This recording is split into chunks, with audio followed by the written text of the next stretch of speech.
Good morning, everybody. Oh, sorry, good afternoon. I always get confused at this time. I'll be talking to you today about the agile delivery of the information exchange portal at the EFA. What I'm going to focus on and look at is obviously the obligatory, who is Zaizi, but we'll keep that short.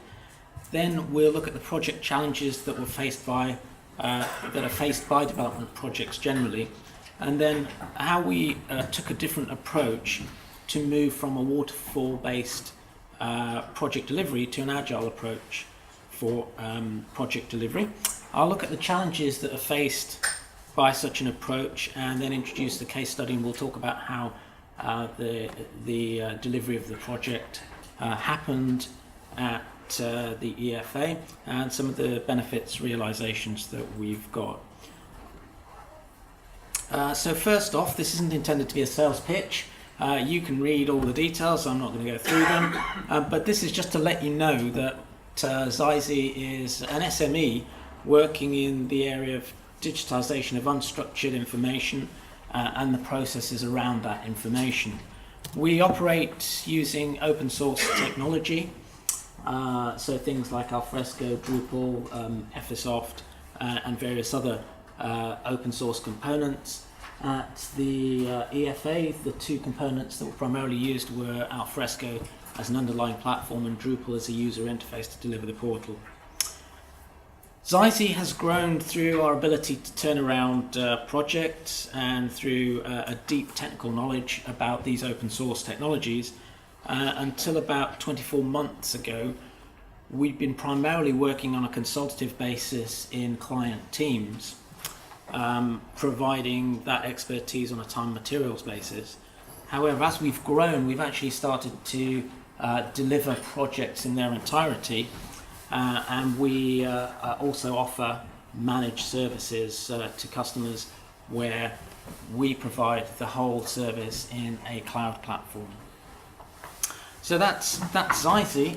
Some of our customers, you'll recognise some of these names, you actually might be from some of them, are ranged across central and local government, but it's not just a government range of customers that we have. We also have a range of customers across the commercial area as well.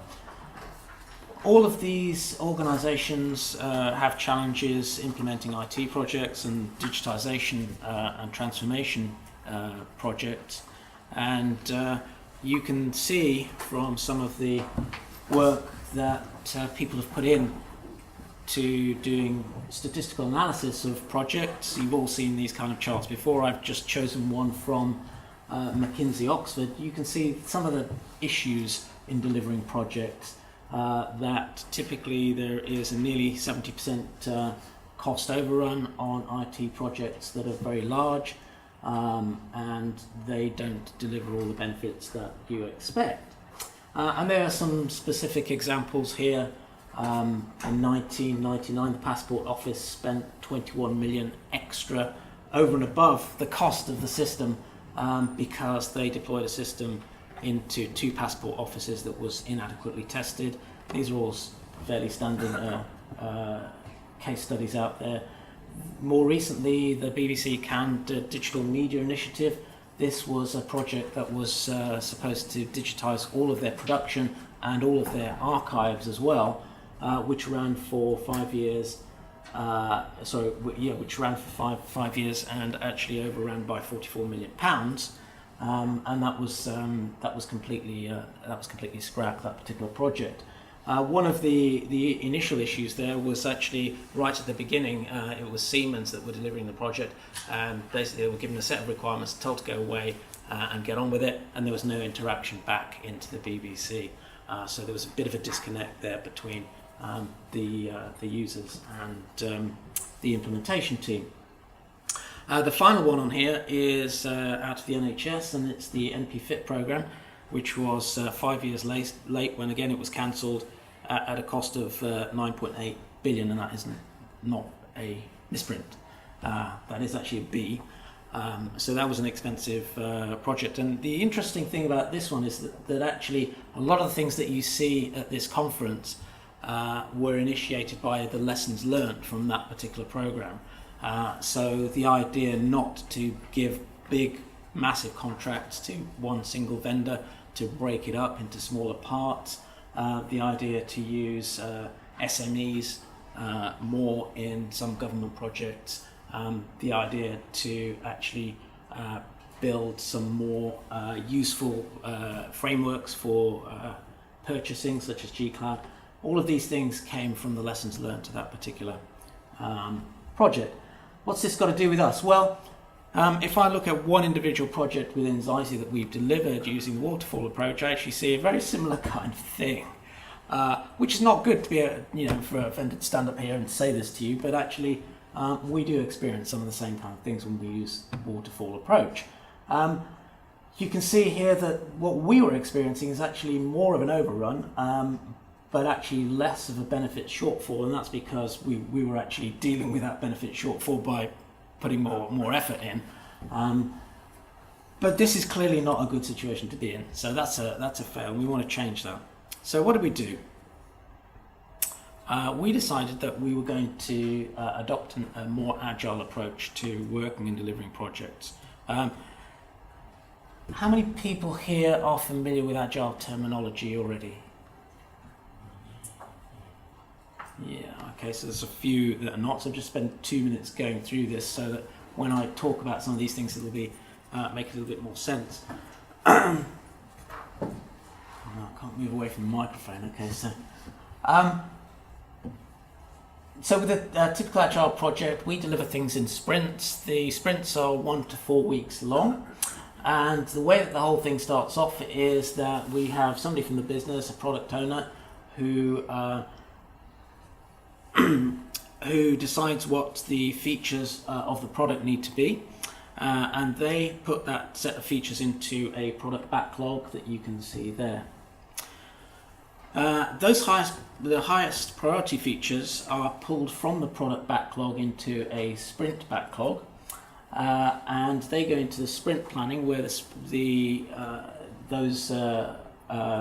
backlog's refined, and at the sprint planning the team commit to delivering all of those features within the sprint, and then once they go into the sprint, every day they have a daily stand-up where they talk about the things that they did the day before, the things they're doing today, and anything that's standing in their way that's getting blocked that needs to be resolved for the thing to be able to complete. During the sprint, they'll also look at the product backlog, and they'll refine the product backlog so that the next sprint has another sprint backlog that they can work with. At the end of the sprint, they'll do a sprint review, which includes a demonstration of what they've built to the product owner.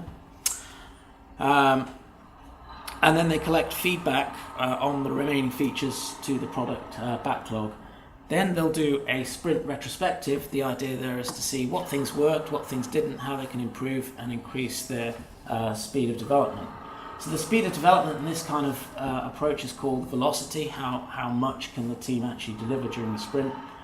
And once they've gone through that process, once they've got a customer-ready product increment, it's up to the owner to decide whether or not that's something they want to release at that point, or they can wait for several increments before they actually release an incremental product release out to the user base.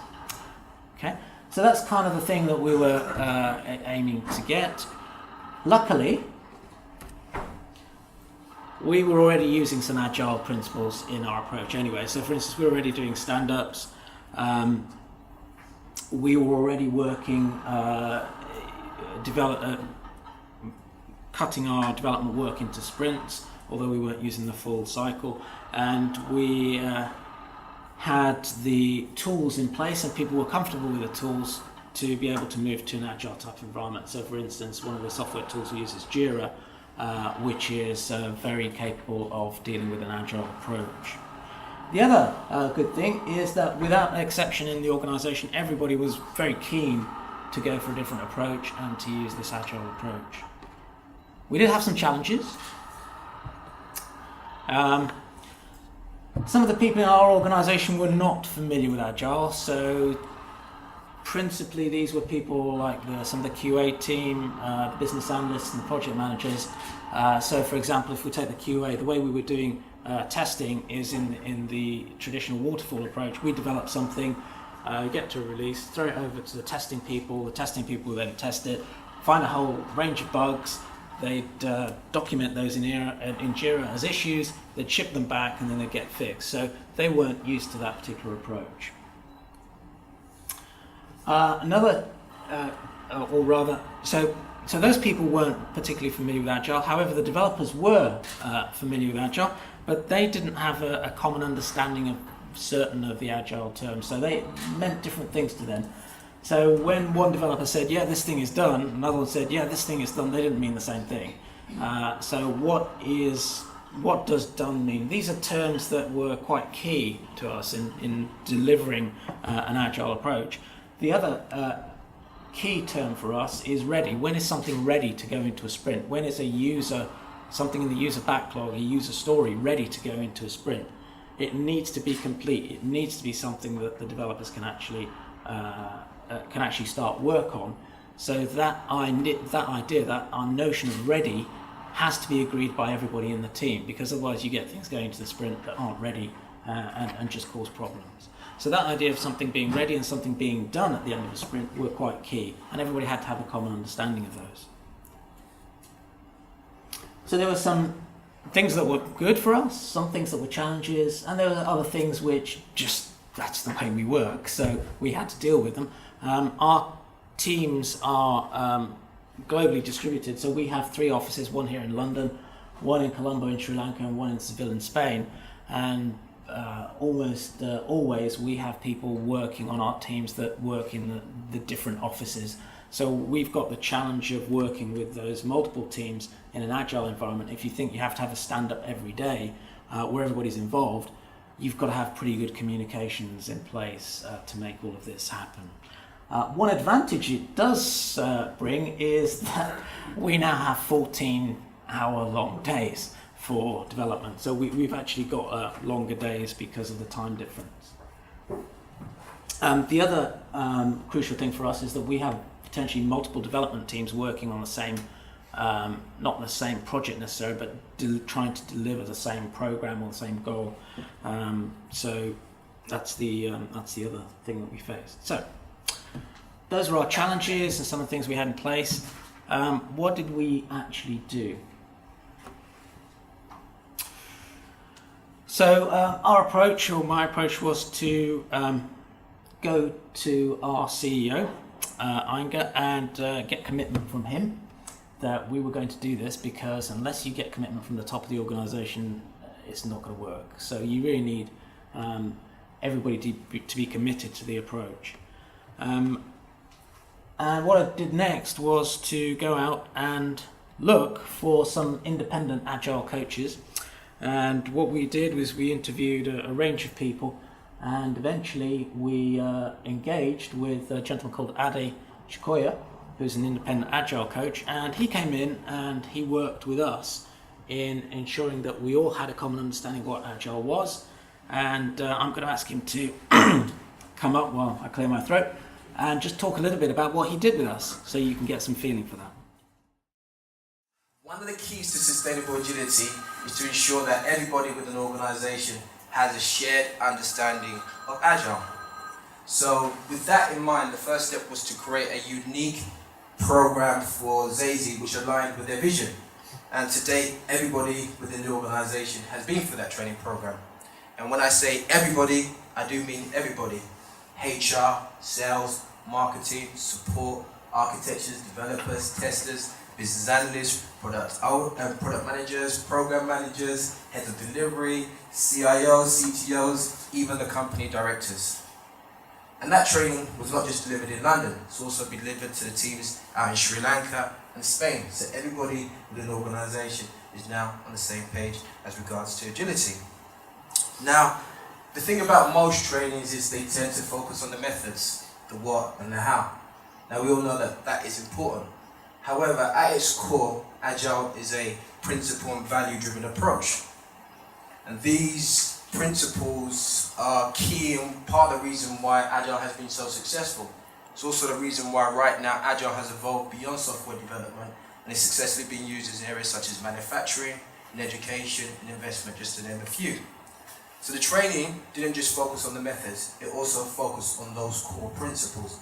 Because as Ralph Waldo Emerson once said, those who grasp principles are able to successfully select their own methods. But those who just go with methods and ignore the principles are sure to run into trouble. So armed with that knowledge of the methods and the core principles, it means that Zaizi is strongly positioned right now to be able to service a wide range of clients and be able to understand their specific needs and also to work within their constraints, whatever those constraints are, political, technical, financial, whatever. Now, as you can also sure you can appreciate, there's only so much you can really get from training, right? Okay? We already know that what theory doesn't always translate neatly into practice, into practical application. We all know that. We also know that what we learn in the classroom doesn't always fit into the real world. There's the saying that tell me, I forget, show me, I may remember, involve me, and I understand. So, with that in mind, after the training, what we did is we took all the people and put them into various project teams. As you heard, Scrum is the main framework that's been used within Zaizi to deliver customer value. So what we did is put them into project teams. Remember, these are distributed teams across different time zones. And they've all been working on real life projects. So actually, customer facing, delivery. And then what I did was embed myself within each one of those teams, working with them on a day-to-day basis, to make sure that they were applying those methods and principles that they learned in the real world. Now, my role was not to solve the problems. As you've heard, there was a number of challenging projects that they had to deal with. And from Zaizi's Agile transition perspective, that was quite good, because as I'm sure many of us can appreciate, challenges sometimes bring out the best of us, right? When you're faced with real hard challenges. So in many ways, that put their Agile transition program on steroids. But they were thrown in, teams were thrown in at the deep ends. They had a couple of sharks, piranhas, some crocodiles thrown in for good measure, and you can imagine that really helped them. So my role really was to work and coach and mentor them to help them to actually make sure they're applying the right methods in the right context and make sure that they're applying those principles. To ask them questions, to get them to think about the various scenarios and the various decisions they were thinking of making and looking at potentially what those outcomes might be. So that's really worked well for them, and those guys have come quite a long way. In addition, one of the key principles, as many of you will know, in Agile is about collaboration. So it's not unusual right now to see partners coming in, testers from the home office coming in and working with the teams, project managers, business analysts, and even end users coming in from DFE and working within the Zaizi offices, working with the teams to make sure that what they're delivering is actually of real value. Because as we know, in today's high-paced and competitive world, it's not just enough to deliver projects on time and with budget. It's also important that they are delivering real value. That's where the real return on investment comes from, making sure that there's been value delivered. Finally, one of the other key principles of agility is continuous improvement, that whole Kaizen mindset.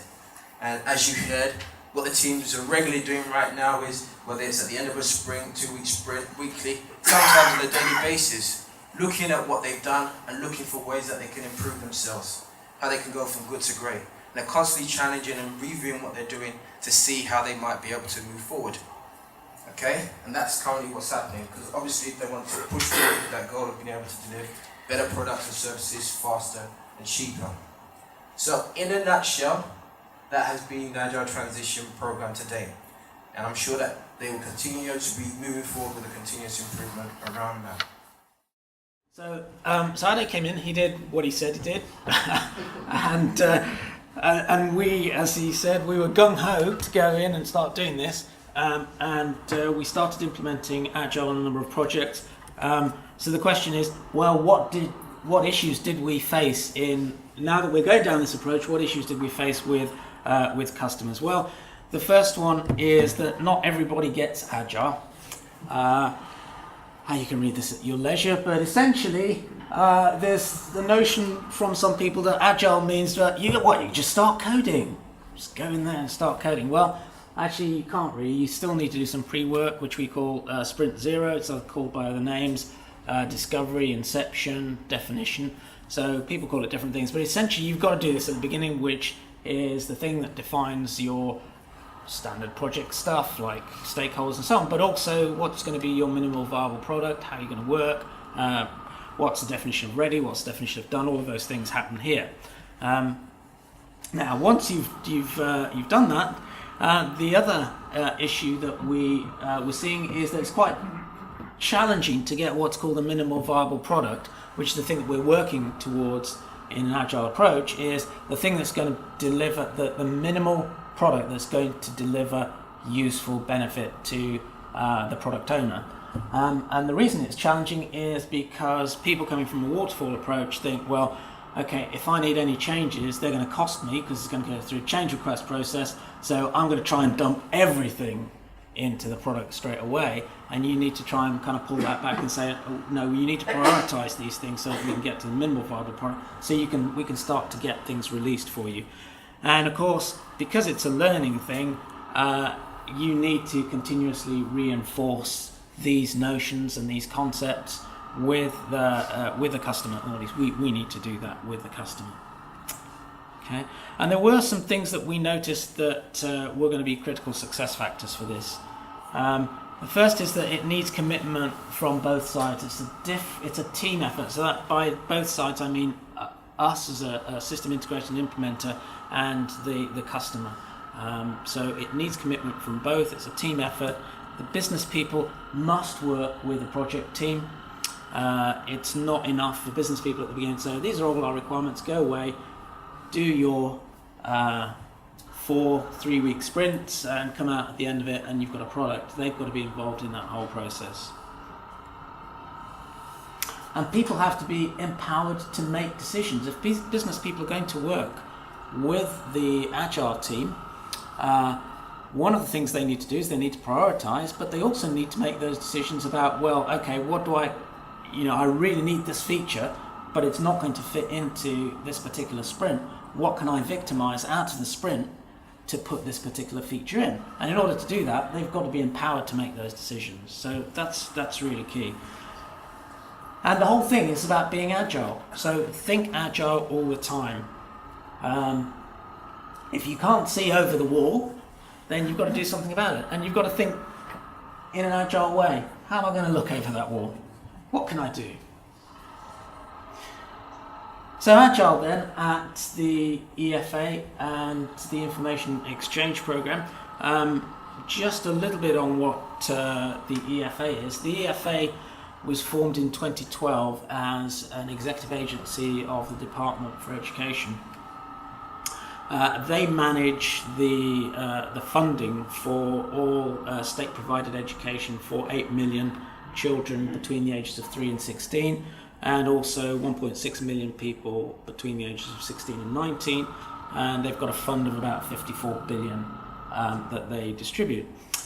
You might remember going back 4 or 5 years that the government introduced this notion of academies and free schools as opposed to maintained schools, and in May 2010 there were 203 academies. As of now, there are 3,300 academies. That's almost 15 times as much. Now, the difference between a maintained school and an academy is the maintained schools get their funding through the local authority as a block. So the funding goes to the local authority, gets distributed. With academies, the funding is different. They get the funding directly from the Department for Education through the EFA. And for them to get their funding, they have got to ensure that they put in their requests for funding and their returns for how funding is being used at certain times. So you can think if you've got 3,000 academies right now, I think it's projected to grow to about 12,000. How do you deal with that many without increasing your headcount to deal with all of this information coming in? And so the decision was made to introduce the Information Exchange Portal to allow schools to manage their returns and manage their remittances and their funding.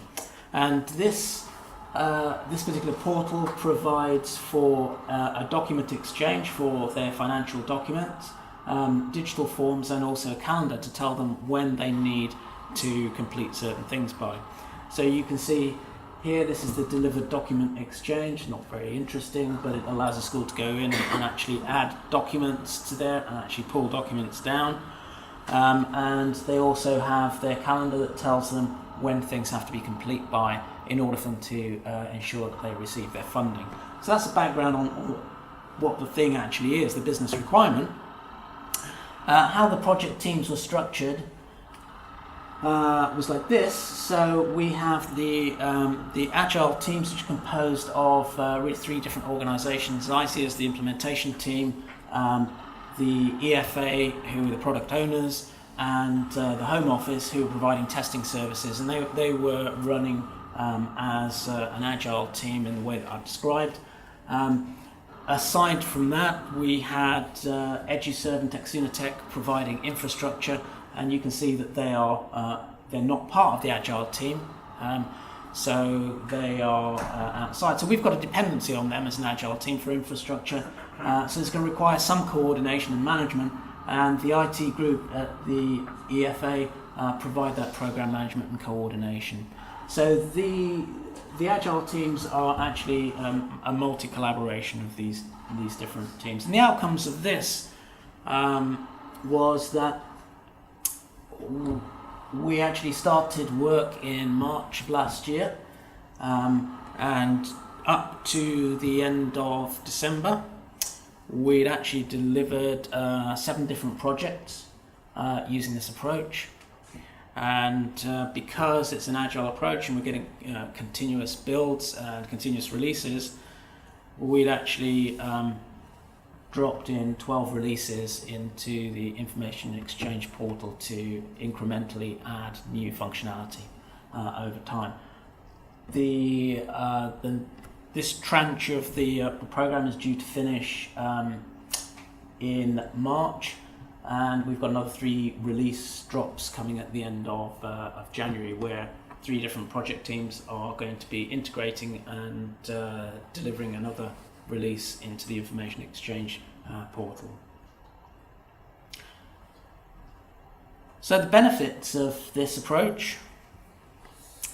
So somebody at the EFA said that we've delivered in 6 months something we could not have hoped to deliver within 18 months. With the previous approach, and obviously at less cost. So just to give you some idea of the feeling behind doing it this way, and specifically the benefits are accrued is that testing's reduced. So whereas before with the waterfall approach, we would build things, we'd get a release, which give it over to the testers or the QA people, they'd test it, they'd come up with a list of defects, those would come back and get tested. Now, the testing team are actually embedded in the Agile team as part of the sprint cycle. As soon as something gets developed, it goes into the continuous integration environment, gets deployed, the testers test it straight away. If there's any problem, they don't even need to raise a JIRA, they just go back to the developer who's just worked on it and said, well, this doesn't work quite right, he can fix it, and it goes back through another cycle. So it's actually much quicker, reduces not only the testing time, but also the cost in that. Because the product owner's involved, you get the best product delivered. An example of this, there was a great example of this on this particular project, where the original definition for the search element called for 3 separate search pages. Now, one of the development team came along and said, well, actually, we could do this slightly differently. We can actually apply filtering to the search. That would mean that you'd actually get a much better search, and we could do it on 1 page. And the product owner said, well, actually, that sounds really good. Why don't we do that? So doing that meant that they got a better product, and rather than 3 pages of search, we got 1 page of search, reduced risk, less cost. So everybody wins. We also get the most business value for the least effort by working in that way, so that's good. And as time goes on, we get better estimates. So rather than estimating the way we used to before, which was get a set of requirements from the customer, and we would go through and we'd sit down and think, oh, well, that's going to take 10 days, that's going to take 5, and so on. What we do now is we take those requirements, the team look at those requirements, they give them what are called story points, And we know that during a sprint we can say achieve 50 story points. We can say, okay, well that's going to cost you this much because we know how much a sprint's going to cost you, and that's actually based on real statistics rather than just one individual sitting down and thinking this is going to take 10 days to do. The other great thing about this approach is the transparency between the different parts of the teams and the different organisations. The daily stand-up involves all those three organisations, the Home Office for Testing, the EFA and Zaizi. So everybody gets exposed to the problems that are going on. There's nothing hidden. And so you can get to benefits much more quickly and reduce the risk. So there's quite a lot of benefits in working in this way. But when you sit down and start to write a presentation like this, you always have to think, well, so on reflection, is there anything that still causes problems? And it would be unfair just to sit up here and say that everything's always rosy, because you're still working in a real world with real people. And sometimes people don't get things right, or they miss things. So we had an instance recently where we went through that whole red cycle that you saw, and at the end what's supposed to happen is that we do a sprint review, which does a demonstration to the product owner and the rest of the team, and they say, yeah, that's all good to go. So we went through that whole process, and somebody missed out the fact that there was supposed to be something on a screen that wasn't there. Okay, and they just missed it. So we went into the next sprint cycle with that missing, and went halfway through the sprint cycle before somebody realised. So that kind of thing happens. It's the real world, and you've got to deal with that. And this is where you've got to remember to continue to be agile. The other thing that we find is that it places more reliance on corporate memory. So there's the whole emphasis behind this is because you're not raising things like Jira issues anymore. You're trying to keep documentation as lean as possible. You're making decisions on the fly. Sometimes things don't always get fully documented, and then the issue you find, particularly for us with a client, is people move out of their roles halfway through the project. Somebody else comes in and they start asking questions, and you think, well, we made that decision, but it actually isn't documented. So there's a reliance on corporate memory. So you've got to try and make sure that at least you document the important things and the important decisions. Sprint management tools are key. So we use Jira to ensure that we can track the burn down, track velocity, and so on as a key part of this. And continuous integration tools are very fundamental to the whole thing. Unless you have that continuous integration, so what I mean by continuous integration is that as soon as developers develop things, they can put it through the build cycle, it goes out, gets deployed into a test environment, and the testers can test it. Unless you do that, you don't get that benefit of the testing being done straight away. So, have you bought into the idea? Are you ready to do this? This is my sales pitch, right? So you've got one of these next to you. This is kind of our approach that we've developed. Okay, so you saw some various different pictures earlier on. This is kind of a full Monty, so this shows you the whole thing. How can we work with you in different ways to get going on this approach? So the first thing is we can actually work on that sprint zero with you, and depending on the size of the project, typically we can get something going in a couple of weeks. And that can start to define your product backlog, what the minimal viable product could be.